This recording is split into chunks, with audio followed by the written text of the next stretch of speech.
We can sometimes have emotional and psychological connection to clutter, which causes us to basically find comfort in clutter. Even if we don't want it there, we attach to it emotionally and psychologically. So today I wanted to just highlight and bring to your attention 5 points or 5 ways that we find comfort in clutter to hopefully open your eyes to see if you see it around your house. I've saw one of these points, I'll point it out to you later. I saw it around my house and I was like, oh yeah, I do find comfort in that form of clutter. So I thought it would be fun to just go over with it with you guys and see what we can do, see how we can change. The very first one, clutter can act like a psychological shield or wall. So if you are an introvert and you feel like you're not one for the world, clutter can create a physical and visual barrier that provides a sense of security. It provides privacy or even protection from the outside world.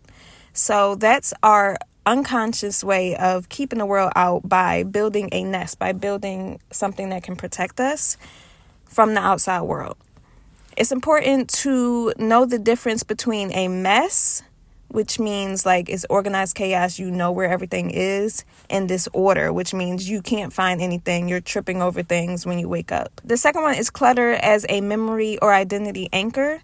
So the items in our home do hold stories. I am a firm believer that items hold energy. They hold good and bad energy. So sometimes we hold on to, let's say, a t-shirt. We don't want the t-shirt for real. We just want the time that we went to the beach with our loved ones. We want that memory. One way to look at this is just to make sure that we hold on to things that are really special, meaning if it's taking up your space, if it's hindering you from living the life that you want, then it's important to let it go so we can take a picture of it, take a picture of that item, and still hold on to the memories, still hold on to what's special, but letting go of something that's not being used and letting go of something that's hindering us from our best selves. Okay, so now we're going to talk about number 3, clutter as an excuse for creative freedom. And you guys, this is me. So for many creative people, a certain amount of clutter is a comfort because it feels like order or minimalism, or just not having things out can be restrictive. And so clutter can be an affirmation of the creative process. This is me wholeheartedly. Like, I, especially as a Cricut, one of the 4 organizing styles, I will leave things out, leave creative projects out, because it's a reminder that I'm going to get to it. It's a reminder that, like, I am a creative person and I like to create, but for me, I'm talking to myself now, but if you fit into it, then participate. So it's basically, we have to make sure that our to-do projects, our creative projects don't take over our home. So one thing that I have to do for myself, that I usually do for myself, is just set a timer or set outside expectations. I know for me, I am a obligator, so that's one of the 4 tendencies. I talk about all of the 4 tendencies in the guide that I created, along with the organizing styles and everything else.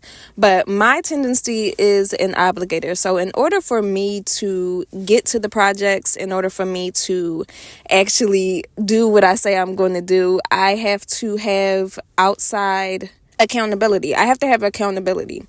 So that can look like an alarm on my phone. That could look like me telling my husband or my friend or someone that, hey, I'm going to do this project, and them expecting it will make me want to do it more, because I need someone to hold me accountable, or something to hold me accountable, so that the projects don't stack up and become clutter. Number 4 is decision fatigue. So holding on to clutter is comfortable because of the alternative.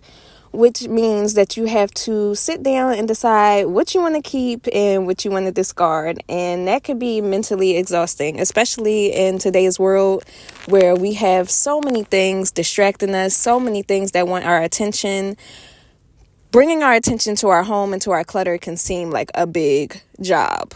We can find comfort in the clutter in our home because it's allowing us just to take a rest and not have to make decisions and not have to be exhausted when we're already exhausted from the world.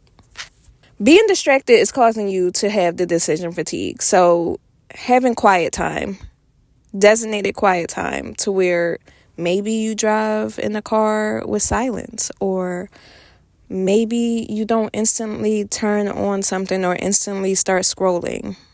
Maybe you give yourself like 5 minutes, and that will help you with your decision fatigue. That will help you to tackle the clutter in your house so that we can live a better life. All right, the last one is clutter and the fear of an empty space. So the clutter can actually be a visual security. Seeing the clutter, seeing the things can be a visual security, meaning like, oh, I'm okay because my shelves aren't bare. Even if they're filled with things that you don't use, even if your room is filled with things that you don't use or you don't really like or you don't really want, seeing it brings comfort because of the scarcity mindset. So this can link back to childhood. So was your home too quiet, or did it feel empty, or did it feel cold and uninviting? Sometimes the clutter provides a visual and sensory sense of warmth. I want to encourage you that I'm not telling you, we're not throwing everything out. We're not being minimalist. What we're doing is making sure that everything in our home is special, that everything in our home holds meaning, and that it's not taking away from us. That's the main goal here. Not to get rid of everything, but to make sure that everything that we are holding on to is benefiting us, is helping us, is allowing us to find rest and find peace in the place that we stay. All right, I love you guys. Peace.